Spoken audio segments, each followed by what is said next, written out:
Gamecast, episode number 194, a weekly podcast created by gamers and streamers who like to discuss the latest gaming topics from the previous week. We stream a new episode every weekend, and we stream it on and we put it on all podcast services like Apple, Google Podcasts, Stitcher Radio, Podbean, so much more. So show us some love.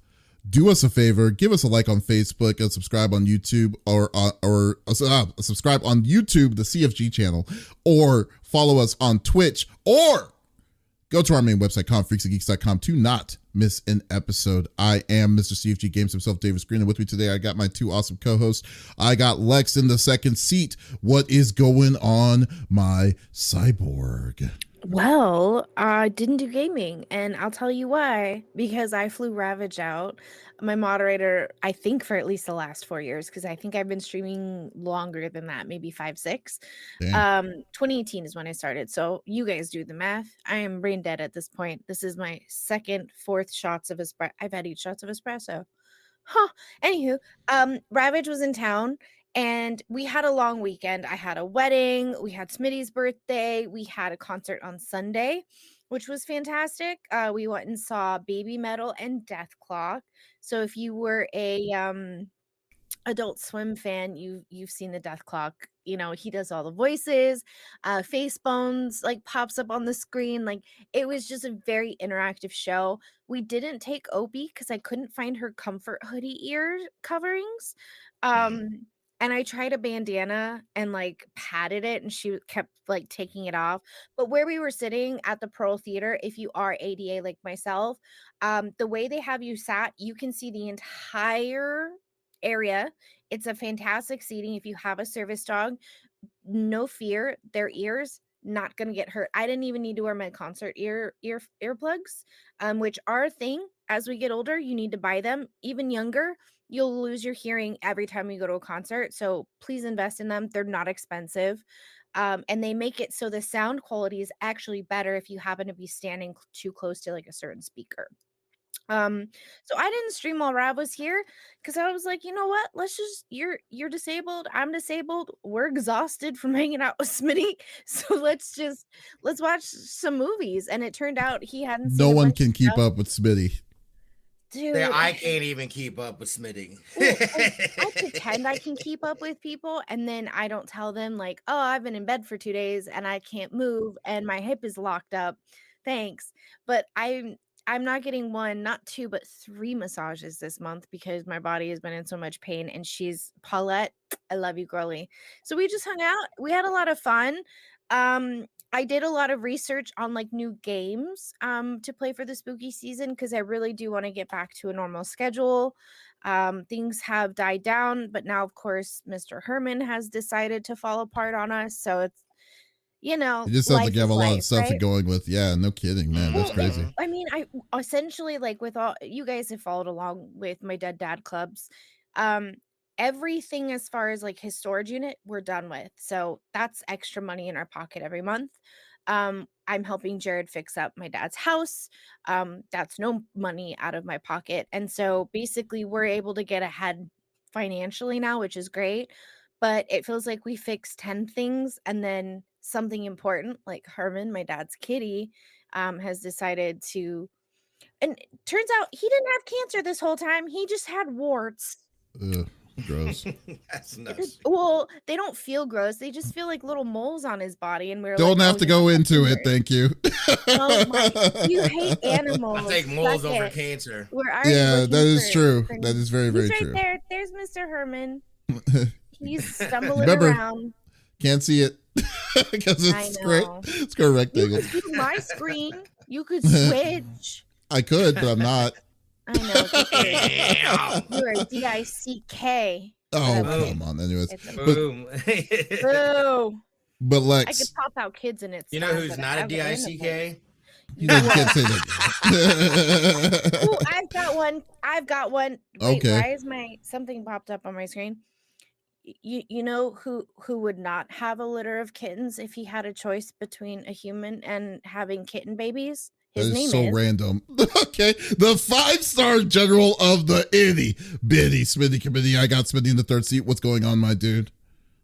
Oh, another busy week, like you said. I am finally starting to feel like a human being again after that weekend. We didn't even make it to the final day of the festival. We didn't have it in us. My body hurt, my everything. It was a wrap. But it was awesome. Again, huge. It was awesome seeing Rav and being able to kick it with Dust and Lexum and just get out and be outside was awesome. These So good peeps, am I right? yeah, absolutely. Oh, I loved dude. I figured as much. It's just always cool being able to actually hang out with somebody IRL that you've known for years now on the internet. So, you already basically know them. Just being able to then experience that in real life is nothing beats that. So that was awesome. We are enjoying your present, by the way. Fantastic. And, gaming wise, dude, I'm basically trying to speed run through Miles Morales because Spider-Man 2 comes out. I don't know why I do this to myself. I honestly don't even know. I don't know why I'm you so do that toxic, either. dude. I'm so It is so weird. That game, when did that game come out? Like 3 years ago? Something, dude. I've had it for quite some time. Pause. Wait, Davis sent you a birthday present? Is that what you said? No. I said Rav. Oh, yes. My bad. I shut up now. Yeah, dude. I don't know why. Because, dude, when it comes down to it, I am a procrastinator by nature. I have to go through many steps to get out of my own way and put myself in bad situations. That is one thing that I just keep doing it with games. Like I get behind or I'll be doing other stuff. Next you know, it's like, oh, I've got less than a week now. I better grind through this game.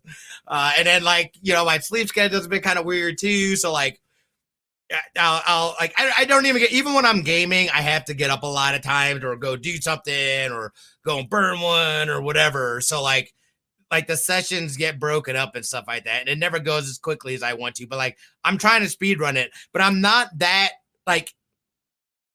too worried about it because we also plan on picking up Mario Wonder.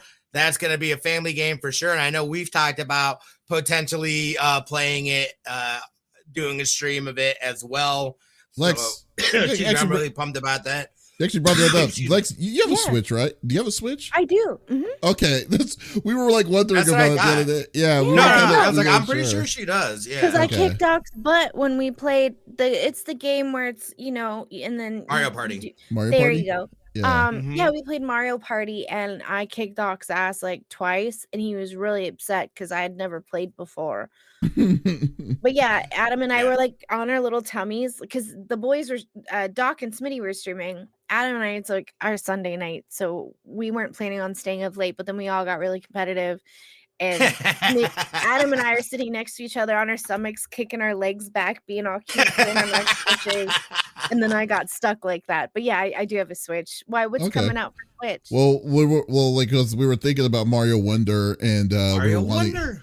Yeah, it's co-op up to 4 players. I don't think I've seen that. I've seen Paper Mario, which I'm excited about. Hold on, let me look. I'll look. I played it at PAX West. I got the demo at PAX West. It's awesome. Yeah, it's basically a platform. It's a 2D platformer, just like old school Mario, and it's and you can play, but it's multiplayer too. So I just showed Lizard Elsa the trailer too because she was like, dude, I've been talking about this. I was like, what are you guys talking about? So 2D platformer, so I don't have to worry about falling off.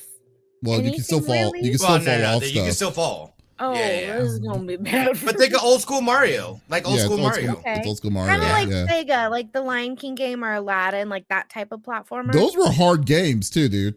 I made Aladdin my baby. I don't know. I've not beat that game once. I've beaten it 7 times. Yeah, those games were really hard. They were really hard for the time. Even know those games had endings. Yeah, they did. Yeah. They do. They do. I never beat Aladdin, but I did beat the Lion King, and the Lion King was annoying because of the jumps. Yeah, the jumps you have to do. Yeah, and then I do remember that. You're running in the stampede, and you don't know because then there's rocks, and you've got a millisecond to respond. And if for some reason your little duder isn't plugged in properly, I'm talking old school, you're it came loose a little bit, you're screwed. You're done. Yeah. I remember there's no saving and going back. One stage that has traumatized me still to this day in Lion King was the time when you're Simba as the cub and then they're doing that song "Just Can't Wait to Be King." There's a stage that centers around it. Like, so you're jumping on like flamingo heads, hippos, and giraffes that are flipping. Yeah, it's like, oh my god. Yeah, if you're on the ground and you die, I'm like, oh my god, this is just too much. That's crazy. But I'm a lion though. Why can't I be on the ground? I know, right? It's like it is not lava. Like, what is happening here?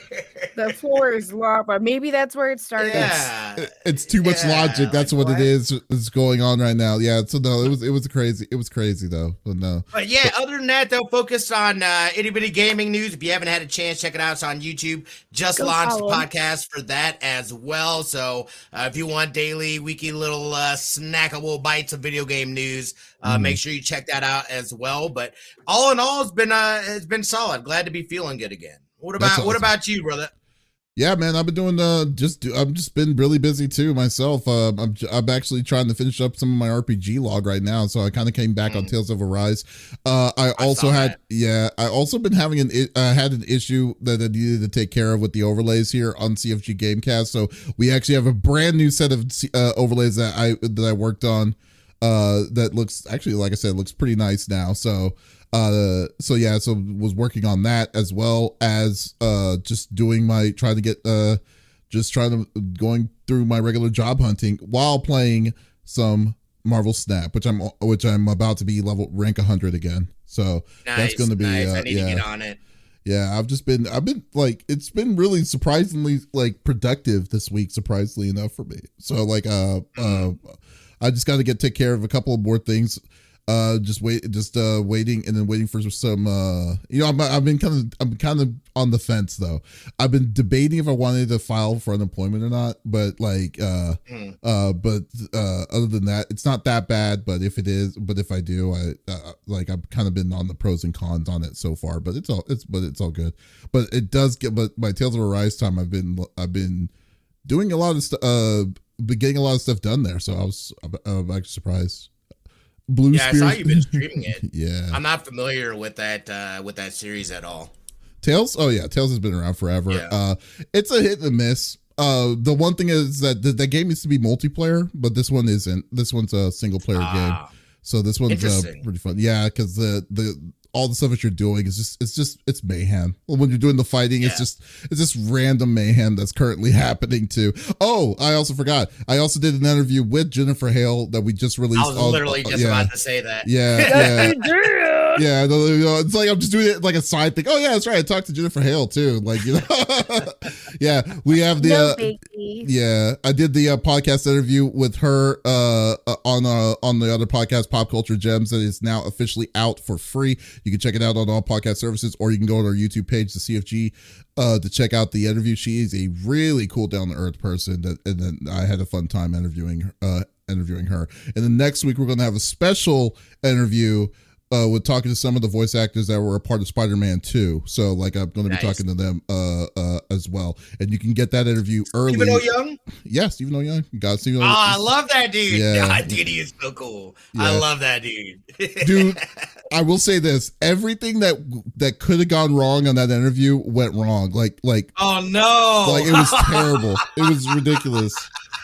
So like it wasn't recording. Like, well, no, it was worse. So like we had a rainstorm the night before, and then I was like, okay, I thought that because usually here the rainstorms, like once it rains really hard, I lose power, and I was just assuming, okay, I'm gonna lose power, but it didn't lose power. So I was like, oh, cool, they might have fixed it. So then I was talking to his publicist, and then he was like, okay, we're gonna do it at this time. Perfect. An hour before the thing, I lose power. And so so I lost power. It went, and then it lasted, and I didn't have any power for 2 hours. So it went past the deadline. So I emailed him back the second I got my power back. I was like, hey, sorry, I lost power and we weren't able to do it. Or is there any way we can reschedule? And they were kind enough to allow me to do it later that evening. So that we do the interview. Wow. Yeah, we do the interview in the evening. And he lost power halfway in the deal. And I'm like, oh, are you kidding me? Jesus. Yeah. So. Oh my gosh. Yeah. So it was a trek. So yeah. So next, but it was a good interview though. But next week, Right. So definitely check it out on our next episode next week on Pop Culture Gems. It's gonna be a great one. So there was my story. Oh, and also before we do that, because remember I said that we promised inside our CFG member page, we actually have some members that I got to give shout outs to before we start. What? So yeah, we got some members to shout out. So I'm definitely going to do it. So I'm going to give a shout out to Vicky G, Clara, I'm sorry, I'm going to say this wrong. Clarentinus? I think it's Clarentinus. Share it with me. I can do names. I'm pretty good at it. Yeah. Teacher, teacher over here. Yeah, it's only 3 people, but it's still something. That's 3 people. That's awesome. Huh? What was the last name? Clara Tennis. I think Clara Tennis, and then thank you. Yeah, and then Vivzy. So thank you so much for being a CFG member. Hope you're enjoying Thank you for supporting us.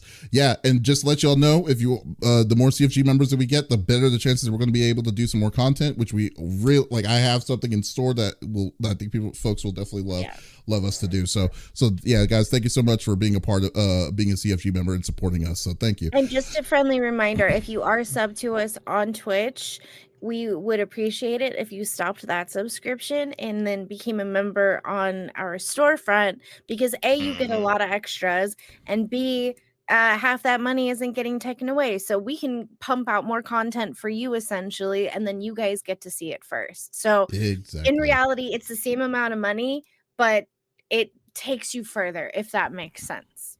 Makes a lot of sense to me. So there you go. Yeah, so just go so go to the CFG.store and become a CFG member, or check out the swag that we got over there. So that's awesome. So anyways, let's go through the normal rigmarole that we like to do each and every week. So each of us chooses a topic of discussion in the world of video games from the previous week. The topic would or could be a game itself or something that happened in the gaming industry. And we don't want to talk about it amongst ourselves. We want you, the listeners and viewers on Twitch, YouTube, and Kick, to be a part of the conversation. So if you want to chime in about whatever we talk about, by all means, just type it inside the chat. We will love to discuss it with you, and we'll make single out your question, and we'll have a good old discussion like we always do. So let's get this party started with me. So I am going to start it up. So I want to talk about the elephant in the room, and it would be impossible to not acknowledge this, because we've been talking about this for practically a year. Off and on, and the trials and tribulations. Yeah, the trials and tribulations that has happened to try to get this thing off afloat. We thought that it was dead, then it came back. We thought it was dead again, then it finally came back. But now it is 100% official. Microsoft has purchased Blizzard, or Activision Blizzard, for the low discounted price of $69 billion. So yes, yes.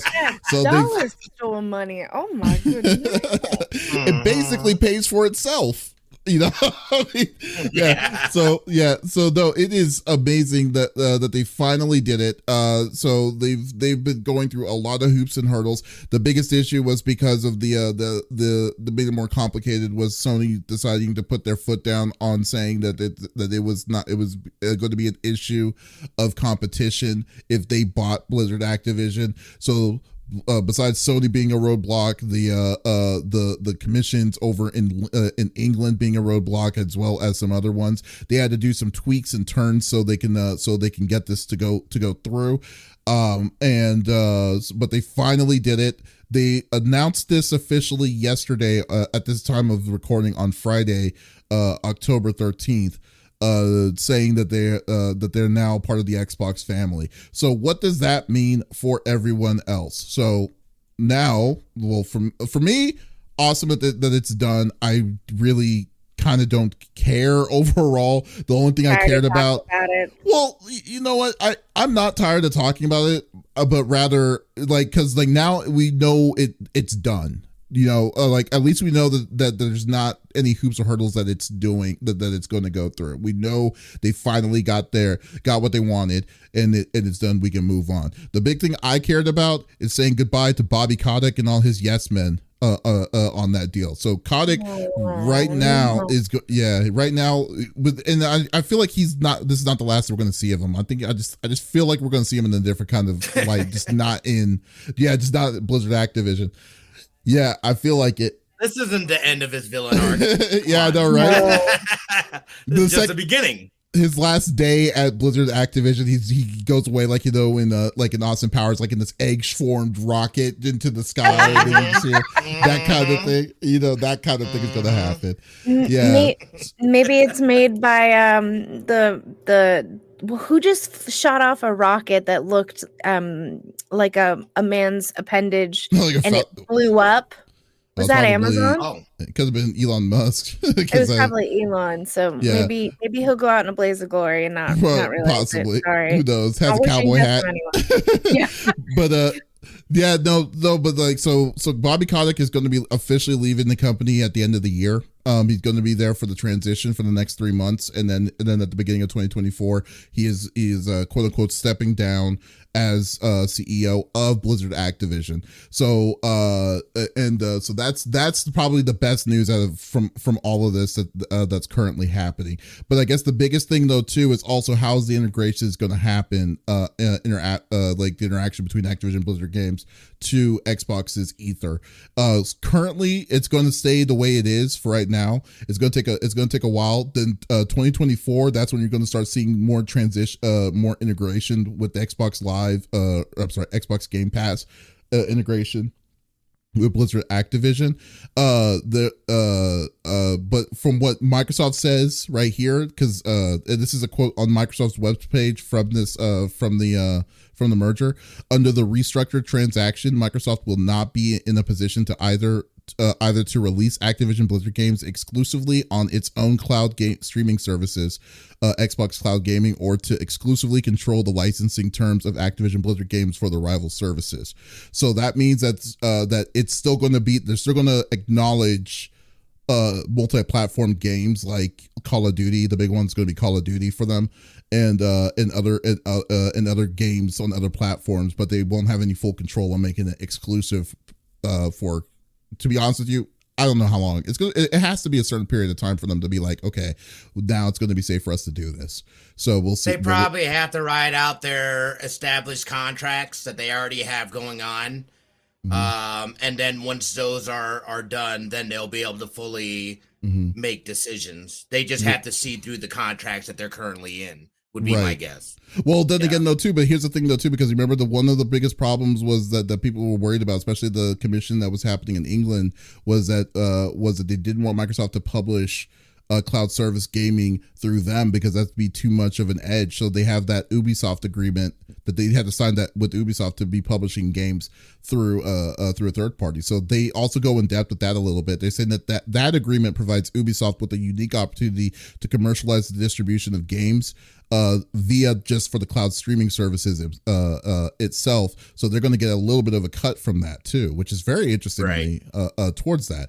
Now Microsoft for the cloud serving the cloud streaming rights to Activision Blizzard games like WoW, Diablo, and all that. It's also going to be Ubisoft that's going to be doing that, which is so I guess the real question is Battle.net going to still be around, or is it going to be? That was going to be my question. First order of business: get rid of Battle.net. Oh my god, please! And I don't even play it anymore. Yeah. It's just at this point in time, it would just be a redundancy. You have their stuff's on Steam. You also have the Xbox Game Pass or the Xbox PC stuff as well. It would be completely like, why? And again, I don't know how easy it would be to do that. I don't know what that back end stuff looks like, but please, there's too many launchers. I want that to be consolidated. First order of business, obviously, or one of the first things. I concur. Yeah. I want to get rid of them. We were talking in the middle of a conversation and then I lose my train of thought. I don't ever have EA pop up because it's not one of those things that's like it automatically starts running when I don't play a lot of EA games. Why did it just pop up when I touched nothing and it's wanting me to sign in? Like, I'm sorry. No, I just want to delete all of these, consolidate so we have it all in one place and they're just easy peasy lemon squeezy. Please. Yeah, I mean, it's to be fair though, I mean, like Battle.net's older than Steam, which is they're the first one. Yeah, they're the ones that they started Battle.net like in like 95, 96 when StarCraft first that came makes out. sense. And stuff. Yeah, so like now that you say that. So like I'm just saying that like I mean, yeah, to consolidate would be great. I hope so. But to say that Ubisoft is the one that's going to be doing the consolidation, I wouldn't trust them with trust that as far as I could throw them. I mean, we've seen Ubisoft's online. I mean, and that's the thing that I guess I'm not understanding the Ubisoft puzzle within this and how they fit in. Like, I don't understand what it means within that deal for them that they're allowed to sell things via the cloud, or essentially it prevents Microsoft from exclusively. Like, I don't understand it. Okay, so what it's saying is that if let's say that Microsoft decide, or they're wanting to publish a Blizzard Activision game through the cloud services, it's saying that Microsoft can't do the publishing directly themselves. So like let's say next year, for instance, the new God of War, the new Call of Duty that comes out won't be officially released by Microsoft. It'll be published out by Ubisoft. That's going to go through the digital publishing. So it's not going to be exclusive. It's not going to be exclusively Microsoft is publishing it out. It's going to give Ubisoft a chance to get that money, that bit of the money for them to do what they need to do with that. Well, and I'm curious too. Why Ubisoft? Why was it them that got these rights? Why not somebody else? I mean, you know what I mean? Like, I mean, they could have been. Yeah. I mean, we don't know the conversation that they had. Just Ubisoft was the one that could have been the winner of all of that. It was negotiations we didn't hear about. Yeah, so I honestly don't know why they were. I think too, the other huge kind of understated thing is that they also got Kings, which does a shit ton of mobile games. There is a tonny. Huh? Yo, I don't think Kings is understated at all. If anything, Kings is probably the biggest piece. I was like, to me, that's the biggest. That's their moneymaker. Yeah. That's what's gonna keep them in business. Like, everyone's been talking about Call of Duty and stuff like that, and I just feel like, I don't know, man. Like, Kings, like, yo, dude, those are like money printing.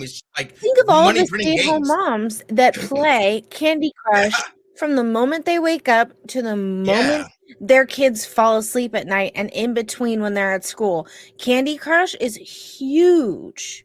Well, I know. Just in general, Kings in general is only made by their push is the fact that their games are made to print money. That's all it is. I mean, the open-ended games is meant to just basically closest thing as a slot machine as you possibly can on your phone. Good way to get some capital to do some crazy things. Exactly. Is this that Activision Blizzard just has such a storied line of games of family games and stuff, especially when you have Blizzard in their heydays and their prime in their prime time and stuff like that. Then you also know that Activision's big money piece was Call of Duty and still probably it still really is, and Overwatch now is there. Yeah, Overwatch. I mean, but is Overwatch really as big as it once was? I mean, they pretty much did a good job killing itself, in my opinion. Yeah, but I mean, who knows? Maybe there's things that get incorporated or changed or whatever. Like, I think there's still that,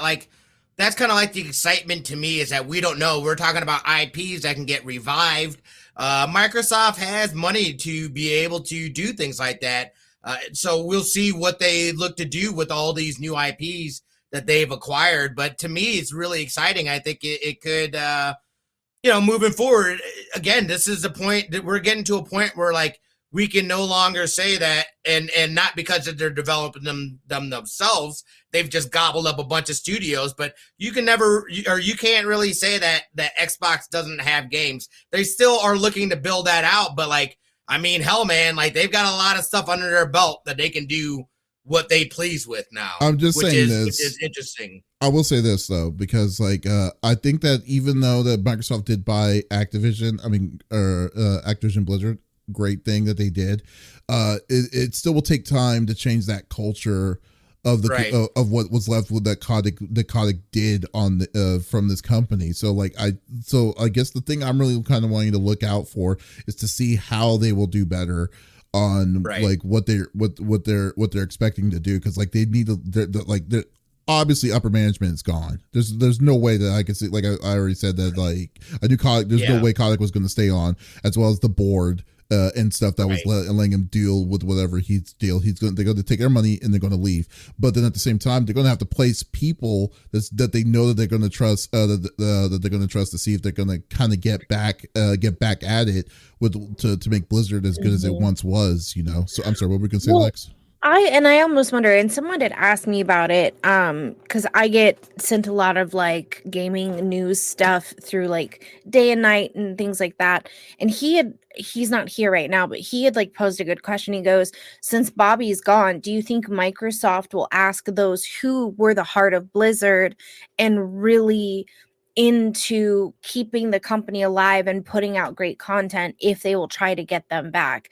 I would, as that would be a genius move if they could. Are they willing to at this point? I don't know if it's irreparable or not. But I mean, you never say never. And it felt like we were friends with them when they would bring out updates and talk about, the shorts and things like that, because they really were the heart of it and they were really into it like they should be. And they had passion. And I think that's what we're lacking in a lot of stuff now. Like, I know Redfall has since had an update. I haven't touched it. Like you betrayed me from day one. Okay, look, it's gonna take me a little bit to be like, all right. I've had a few friends be like, all right, let's play. And in that scenario, I think that's okay. But bringing back on the A team now that B and C is gone, like, why not? I mean, like I said, I wouldn't take it from the realm of possibility for that to eventually happen. I mean, to say if Cory Balrog? No, what's Cory Balrog? Is it? No, it was someone else. The original, one of the original founders that was the director of Overwatch. What was his name? Smitty? Kaplan, Jeff. Yeah, Jeff Kaplan. Thank you. Yeah, Jeff Kaplan. Like to say, because like the reason why he left was there was a reason why. He obviously didn't trust upper management as well for all good reason. Yeah, so like so I'm just saying that like if they're going to like if someone's going to come back on that, I'm sure, but they would have to show, I mean, they would, like I said, it's an uphill battle. You're going to have to change departmental level of stuff to change all that, to do that, and actually have a person that will be willing to do the work to do it. If they do something like that, it's not going to be something that's going to be, it's going to take time to do. It will be years down the road. Yeah, it's going to take a very good time. Stabilize. And again, at this point, and think about the video game culture in itself. Hell, think about the games that came out this month alone. There's so many good games out there. It's not worth, I think, a lot of time for people to even go back to games that have died off, because there's a good chance it just have left a sour taste in people's mouth. They've already moved on to other games. I think as a developer, you would end up wasting time and resources trying to revive something as opposed to going and moving forward and trying to do something else. There are some games that I think Overwatch could be one of those games, because I mean, they're still supporting it. There is still a community, even though it's a shadow of what it was. I mean, basically Miami Mayhem won the Overwatch League, and their sig out was a very heartfelt thing, because basically, they're saying this form of the Overwatch League is basically dead. They're giving folks the opportunity to walk away from their franchise. They're going to pay them out. I think it was like $25 million. So only a portion of what they poured in, or it might not have even been $25 million, but some sort of compensation from them backing out, and then they just walk away. So that iteration of the Overwatch League, I'm pretty sure, is dead, and they treated it as such. But there's still going to be something, and there is still a community. If you could do something where you were to bring in like a Kaplan and some of those other folks, and they were to go back and try to recapture that vision that they had. But even now, and like what we were talking about, it is something that would take years to be able to develop, move forward with, implement, and then obviously push out to the masses. So, yeah, but like, I mean, I think it really depends. Like you're saying, I think it really depends on the project. Like if it was a game that was okay, if it was a game that was game as a service, you may have a possibility to say if it's worth it or not. Like, I mean, like for instance, like Destiny 2 or something like that. And like you were saying with like Overwatch 2, it's possible. Like, let's say like Overwatch 2's problem was that they lied to everybody. Like they did. They lied to everybody. They lied that they said that Overwatch, the emphasis of Overwatch 2 was going to be a PvE situation. They lied saying that the experience was going to be like the reason why they were moving everyone to 1 to 2 was to give everyone the full equal experience before the PvE comes out. Like they just did terrible PR and no transparency to their whole community, and they were just completely lying to everybody towards it. So like now, if like, what's to fix Overwatch 2? Give what they were saying that they were going to promise in the first place. So that's going to cost yes, it will take time to do the PvE, but now that if they have an infinite resources like what Microsoft has to back them up, who's to say? Especially Microsoft are the people that like, because Microsoft likes to say, okay, we're the main people. Do what you're wanting to do, and then we'll determine what's it called. Like, for instance, I think a prime example of that is Starfield. Starfield was supposed to come out the beginning of this year. Microsoft said no. Polish it up a little bit better, move it back 6 months, take your time. Once it comes out, then we'll do it. They gave them the time, and then it's the same kind of situation I think that they could easily do for Overwatch. On the flip side, the same time did get given, but not as much. The same care was not given to Redfall as was Starfield. That's why I know it's like not everyone's equal. Like, even then, I'm just like, yeah, but not everyone's equal. But hey, you just spent $69 billion on this company. I'm pretty sure it's going to be white glove services for these people. Right? Yeah.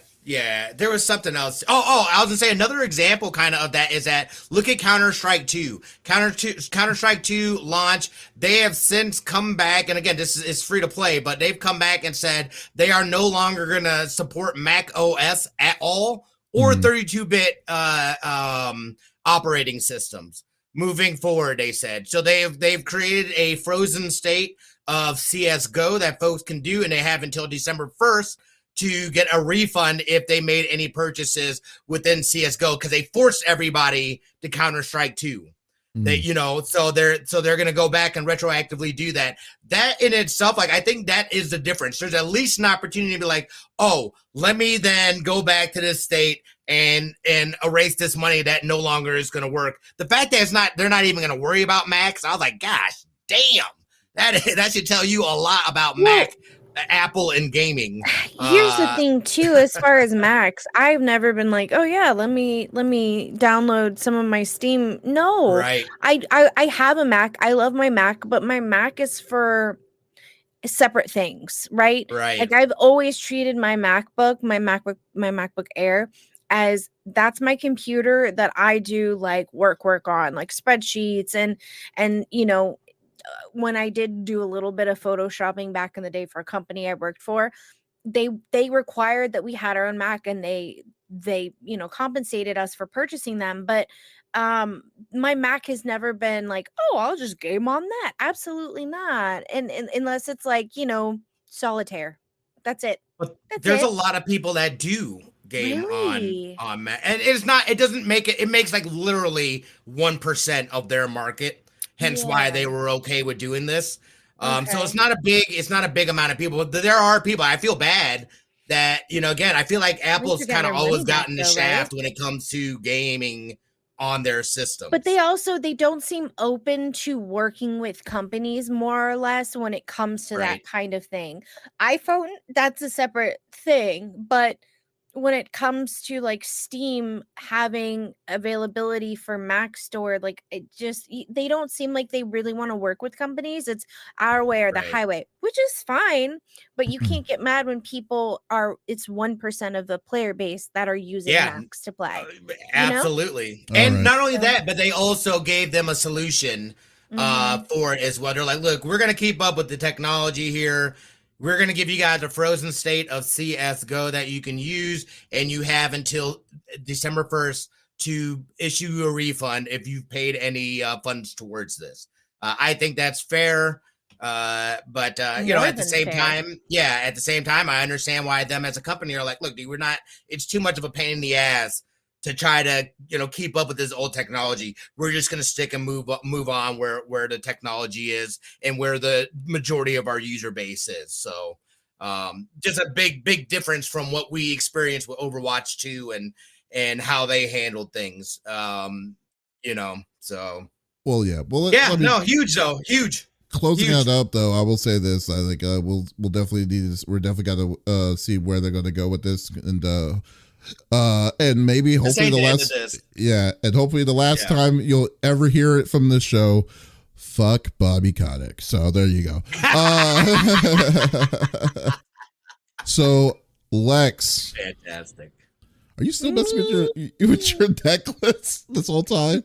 No, I was trying to my headphones because for some reason Smitty is very low for me. I'm wondering if maybe it's a me issue.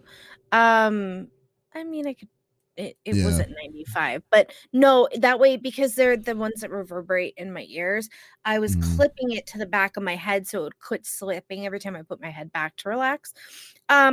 So my topic, actually, Smitty talked about it this week on his little itty bitty Smitty news. But somebody had sent me the video. Now, we all know I play horror games, and if I'm being honest, usually when I get spooked, it's because I'm standing behind like Chrissy Pickles, who might yelp because something startled her, or like we're running from something. It's like, I'm having fun with it. Am I genuinely spooked? Most of the time, no. And there is a game called Don't Scream. Now, it uses your microphone. You can talk while you are playing. However, you need to talk at like a lower register, right? So while you're playing, you're walking through what looks like found footage of a forest, and it's 18 minutes long. Now, if you scream at any point while things are jumping out at you, chasing you, what have you have to start over. And I want to say, hold my Red Bull, hold my cappuccino, because I think I can do this first try. I'm so desensitized at this point. There are days where I notice like I'm a little more jumpy, but I think that's due to outside stressors in my life. And the crazy caffeine that you drink.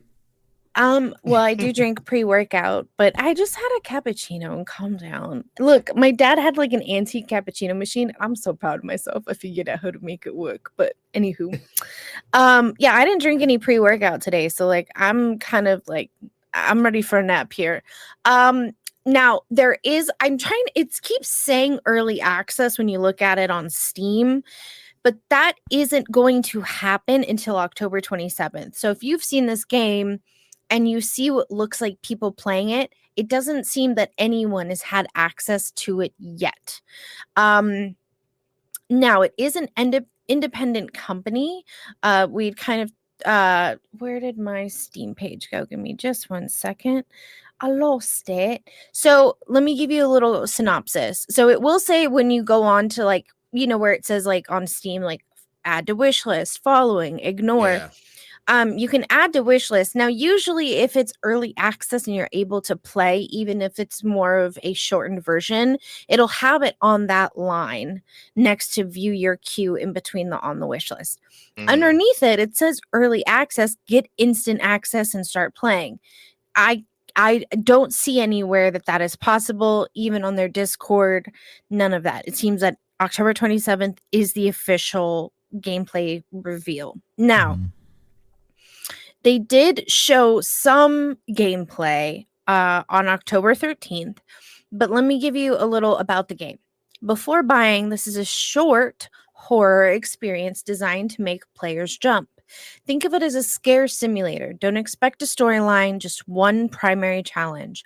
Don't scream. Simple enough for anyone, even your mom. Seriously, challenge your mom to play. Might be a fun idea if you talk to your mom. If you scream, you restart. Don't Scream is an Unreal Engine 5 short horror experience inspired by 90s camcorder found footage. Is this going to make me dizzy is my question, but from what I can see, no. Made by 2 indie devs, the challenge is simple. Explore the mysterious Pineview Forest for 18 minutes without screaming. Sounds easy, right? But there is a catch. Time only progresses as you move. You cannot stop. If you stop, the timer stops. You cannot predict the scares. You must calibrate your microphone in game so that every whimper, jump, or even minor squeak is registered as a scream, increasing the challenge. With dozens of dynamic scares, each playthrough offers a unique new experience. It's the perfect game to scare the pants off your friends and family. Our lead play tester, also my wife, is currently in clinic recovering. So you do have to have a microphone to play. If you don't, you can't. So Don't Scream challenge you, not just your nerves, but your voice control. Here's what to expect. 1, calibrate your microphone. Set it up in game.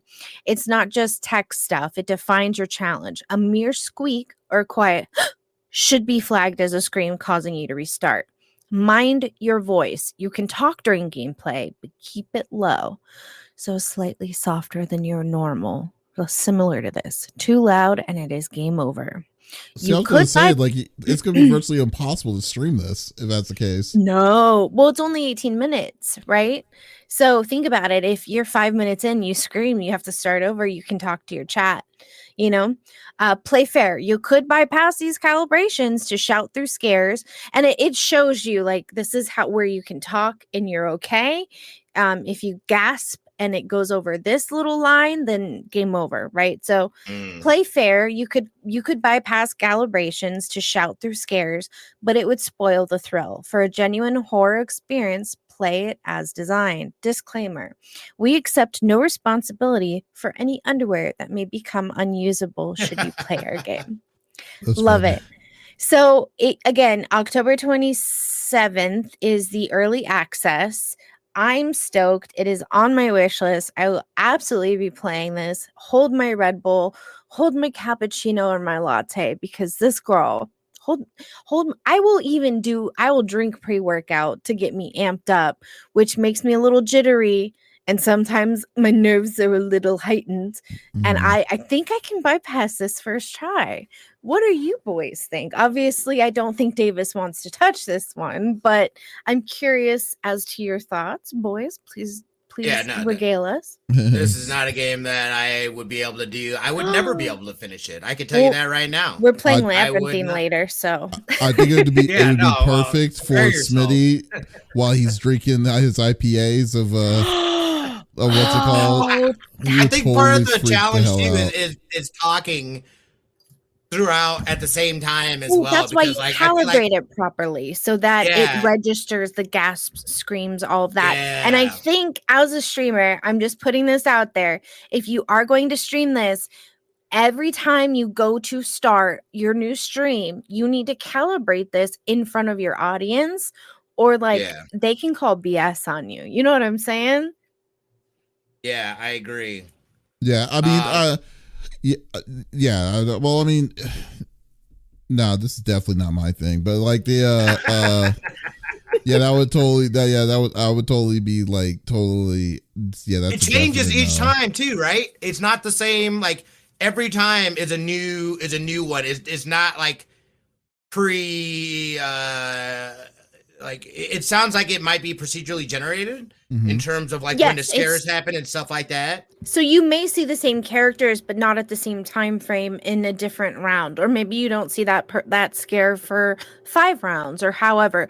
Every playthrough is unique as far as where the scares come through, where the jump scares, and maybe also the sound coordination with them. So that's what I have read to expect. Could that be a little different?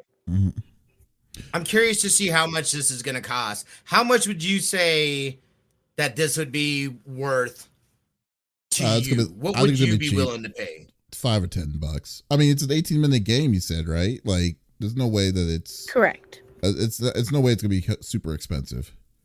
I mean, I will say this. I will say this: the look of the forest. I mean, they really did capture the take of a camcorder on this. It's actually at first is incredible. Yeah, when I looked at this, I was like, "Wow, is this really a camcorder shot?" Because it looks like it's real, almost real. Besides that. Yeah. besides the little thing coming out of the screen, yeah, you know, that would be a little bit different. Yeah, besides that part. Yeah, I think that's reasonable for sure. Well, and I think too for an early access, for instance, like I play Labyrinthine. Now, this Labyrinthine is a lot more elaborate than what this is. Granted, of course, it does look like 90s found footage. It looks fantastic. I'm sure the scares are, custom and they worked really hard on it.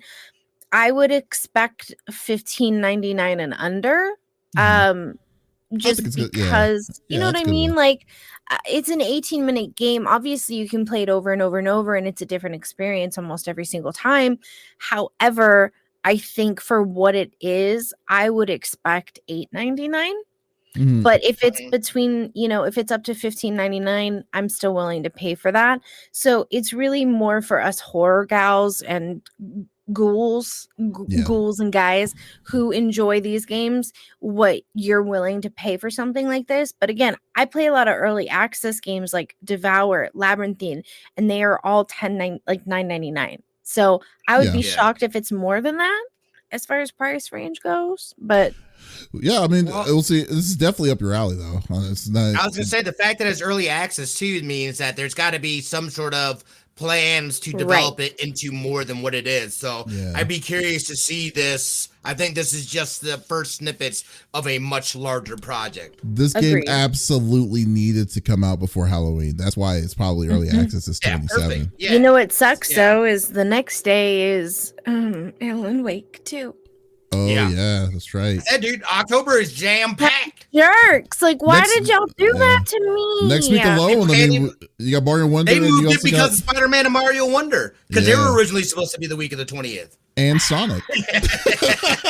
Well, I ain't playing those, but yeah, no, all of my horror games are coming out like one after the other. I'm like, gosh dang it. But I like that this seems to be a solo game because I do like playing games by myself sometimes. I love my Spoopy crew. I have Spoopy crew 1 and 2, but I also enjoy being able to play games by myself and interact with chat because I feel like I do have to kind of mind how much I talk because I don't mute because then I forget to unmute and then I ruin the game for everybody. So, I'd love to see that in VR, by the way. I think this would be amazing.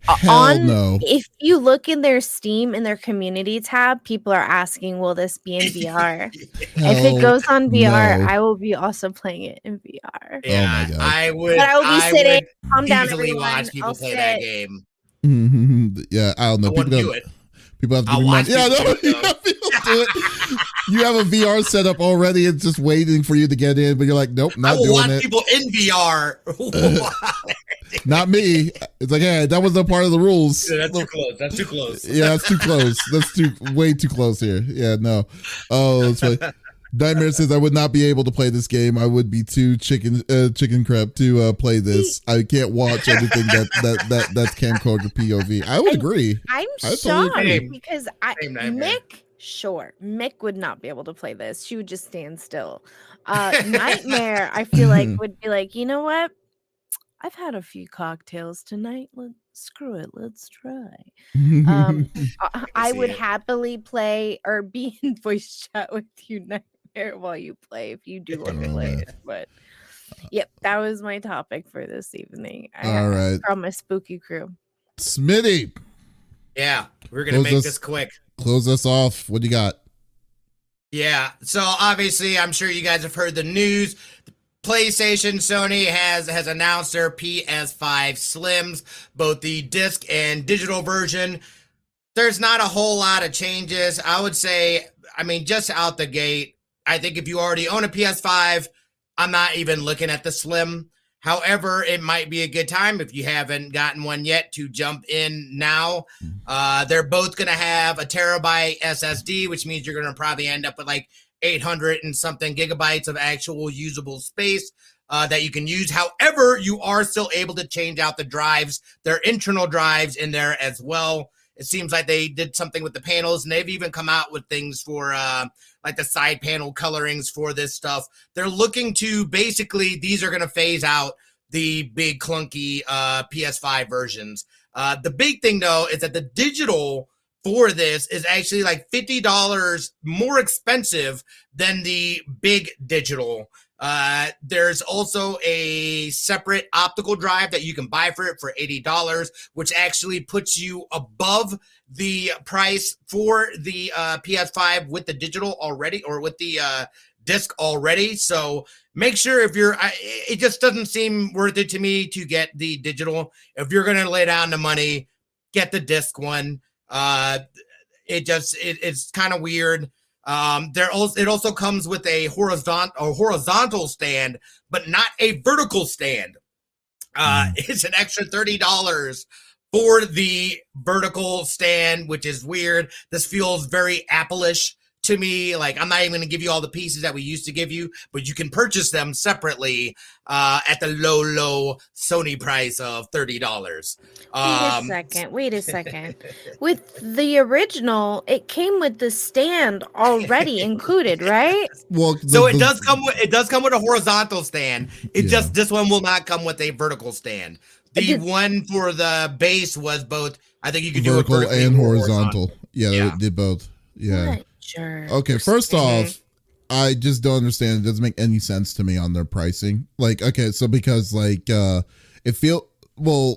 can understand if a year ago, I believe it was a year ago, they jacked the price of the PlayStation 5 itself to all other countries except for the US. So if they did the jack up, if they increased the price if the US price increased at the same time as that, I can understand the justification of what they're doing now. However, since they didn't do it, it feels like they're punishing you for a digital copy, the full digital version. And then if you change your mind, because like, look at it this way, you have 3 different kinds of transactions that you would eventually have to do. You would have to get the vertical stand, $30. They already bumped you up $50 on the base price of $400, and they're going to jack you up another $80 for if you're wanting to get a disc version. Hopefully that doesn't come to that case. That means that you already spending about almost $150 up on your markup for your base at $450. So you're hitting almost close to $600 on your initial digital price, which is crazy to me. I'm just like, what is going on, dude? Like and then $30 for a vertical stand itself. For something that you already proved that you could do both on the vertical and a horizontal before on top of that is it's like, I don't understand it. Like, where is this coming from? Like, at all? Like, it just, like, I've never seen a second gen of the same system go up in price as opposed to, because usually the second gen version is they found a way to make it cheaper to make for the same outcome. This one is it's actually plus than minus now. It's a smaller size. Everything looks a little less compact and stuff. And it increased the hard drive space to a terabyte, which shouldn't even really be for an M.2 terabyte. It's not that much comparatively. So like, I just don't understand what the hell is this? It's I called it so weird. I called it when they first announced their biggest one for the big PS5. And I was like, that's not nearly enough for people. That's not enough internal memory. Like, it was 725, I think, SSD, which comes out to like 600 and something gigs. And it wasn't. It instantly wasn't enough. We all knew it. And I was like, I guarantee they're going to put it in the next model they come out with. And here it is. We threw in a whole terabyte this time, everybody. It's just crazy to me. Like, I feel like Sony has gotten on that, kind of like that Apple-ist, like, hey, man, you're paying half the prices for the name, baby. You know what I mean? That sleek look we got. And like, it's like, dude, I don't give a shit, dude. Like, just give me something good. Like, this seems, I don't know, man. It doesn't sit right with me. That's the right to like, me either. It's definitely not an iteration to jump to if you already own. As a matter of fact, I say look to get version 1 now while you can, because when they're done with those, they're not going to manufacture the bigger versions anymore. Mm-hmm. They're moving with the slims moving forward, and then I'm guessing we'll get a pro at some point in time as well. I don't think moving on to whatever the future.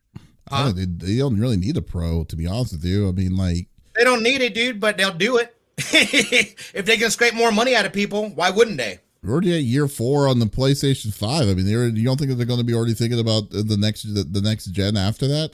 I mean, the Pro was announced 3 years. The PS4 Pro was announced 3 years after the PS4 came out, but they needed it. But PS4 needed it. They needed it for the 4K 60 for the 60 frame. This one doesn't really need it. But I think that the cycle kind of got messed up with the pandemic as well.